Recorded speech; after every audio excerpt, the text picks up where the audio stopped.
তরমুজের পাহাড়ে বসে আছি, অবশ্যই দরদামটা জানাবো। তবে তার আগে দু একটি কথা বলি।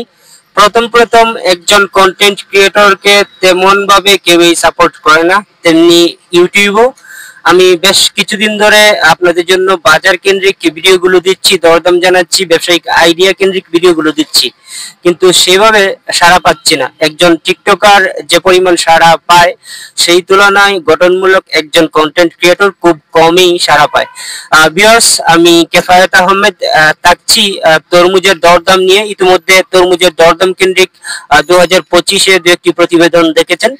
এখন ঈদ চলে গিয়েছে, 4-5 দিন হয়েছে। আজকের এই দিনে বিশাল এইসব তরমুজের বাজার কেমন ভাবে চলছে এবং তরমুজ কত টাকা পিস সেটা জানাবো। আপনারা সাবস্ক্রাইব করে পাশে থাকুন। অনেক কষ্টের পরে সাধারণত মহাজন সাহেবকে আমরা পেয়েছি, ওনার সাথে কিছুটা আলোচনা করবো তরমুজ নিয়ে। আসসালামু আলাইকুম। ওয়ালাইকুম আসসালাম। আপনার নাম কি ভাই? মাওলানা নাজিমউদ্দিন। আপনি হিউজ পরিমাণের তরমুজের কালেকশন করেছেন, এগুলি কি সরাসরি জমিন থেকে এনেছেন? না ভাই, জমিন থেকে আনেন। আপনার এক একটা তরমুজ কত কেজি ওজন হইব ধারণা? ও 10 কেজি থেকে। ভিউয়ার্স, এগুলোর ওজন 2 কেজি থেকে 10 কেজি পর্যন্ত। তোমার তরমুজ কত টাকা পিস বিক্রি করছো? সবচেয়ে বেশি দামে যেটা বিক্রি করছো 600-700। আর সবচেয়ে কম দামিটা 150-200। তার মানে আপনারা 100 টাকা দিয়ে থেকে 600 টাকার ভেতরে যে কোনো সাইজের তরমুজ নিয়ে যেতে পারবেন। এবং আমি সরেজমিনে যেটি দেখলাম, উনি প্রচুর পরিমাণে ক্রেতা পাচ্ছে, ওরা প্রচুর বিক্রি করছে। এই মুহূর্তে যদি আপনারা আসেন তাহলে বিপুল পরিমাণের তরমুজ কালেক্ট করতে পারবেন এবং এগুলো পরিপক্ক তরমুজ। চাচা ভাই দাও, আমার এই চাচাকে পেয়েছি, সাধারণত উনিও তরমুজ বিক্রি করছেন। চাচা, আজকের দিনে ভালো 5 কেজির একটা তরমুজ কত টাকা? 200 টাকা। 200 টাকা, মানে কোথাও একটু কম, কোথাও একটু বেশি দামের দিক দিয়ে। মাল ভালো হইলে দাম একটু বেশি, প্রচুর পরিমাণে 150 টাকা হয়, মাল ভালো হইতো। জি, প্রচুর পরিমাণে তরমুজ আপনিও আনছেন দেখছি। তরমুজের ব্যবসাটা কেমন? ভালো? যে ভালোই আছে, মাঝে মধ্যে নষ্ট হয়, তো নষ্ট মালে কিছু। এই বছর ক্রেতার সংখ্যা কেমন? জি, ক্রেতা কাস্টমার কেমন ভাইরা? কাস্টমার এবার মোটামুটি ভালো আছে। মোটামুটি ভালো।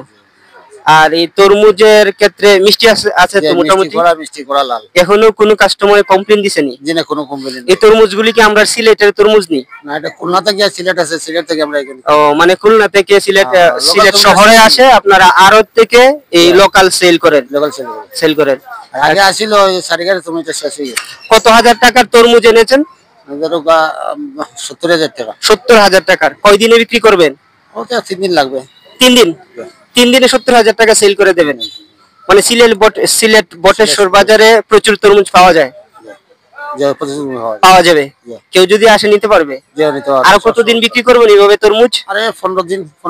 আরো 15 দিন বিক্রি করবেন, মানে এই ব্যবসাটা করবেন? আচ্ছা, এই এক সিজনে শুধু তরমুজে আপনার কেমন লাভ থাকবে? সিজনে তরমুজে এটা তো কাঁচামাল, তো কিছু কিছু সময় কোনো সময় দেখা যায় লস হয়, কোনো সময় দেখা যায় সিজনে মনে হয় হয়তো খাওয়া দাওয়ার কোনো সময় চলা যায় 20-50 হাজার থাকবো, যে হয়তো টাকা না বেশি, মনে হয় হয়তো 5,000, 10,000, 15,000, এটা কোনো ঠিক নাই। আচ্ছা আচ্ছা আচ্ছা, এটা কাঁচামাল তো নিজে চলা যায়, খাইয়া চলা যায়। আচ্ছা, কোনো শুনছি ভাষায় চলা যায়। আচ্ছা, তরমুজ আনার পরে হ্যাঁ এমনও কি রেকর্ড আছে যে অধিকাংশ তরমুজ নষ্ট হয়ে গেছে? যে এটা নষ্ট হয়, যেমন 100 মাল বেচলে সম্পর্কে 10টা-15টা মাল নষ্ট হয়। মানে 100 তরমুজ যদি আপনি ক্রয় করে আনেন তাহলে 10টা-15টা নষ্ট হয়ে যায়। ভিউয়ার্স, এটাই নিয়ম যে কাঁচামাল আপনি কিছু আনবেন, এখান থেকে কিছু নষ্ট বের হবেই। তবুও তরমুজের যে বাজারটা এখন বর্তমানে সেটা স্থিতিশীল এবং তরমুজের যারা ক্রেতা আছেন তারা এবছর বেশ দাম দিয়ে ক্রয় করলেও প্রচুর পরিমাণে ক্রয় করছেন, কারণ পরিপক্ক তরমুজ এবছর বাজারে পাওয়া যাচ্ছে। প্রচুর পরিমাণে তরমুজে মিষ্টি আছে। আজকের এই ভিডিওটি কালেক্ট করেছি সিলেট বটেশ্বর বাজার থেকে। যারা এত সময় আমার সাথে ছিলেন তাদের সবাইকে ধন্যবাদ। সাবস্ক্রাইব করে পাশে থাকবেন, ভালো থাকুন।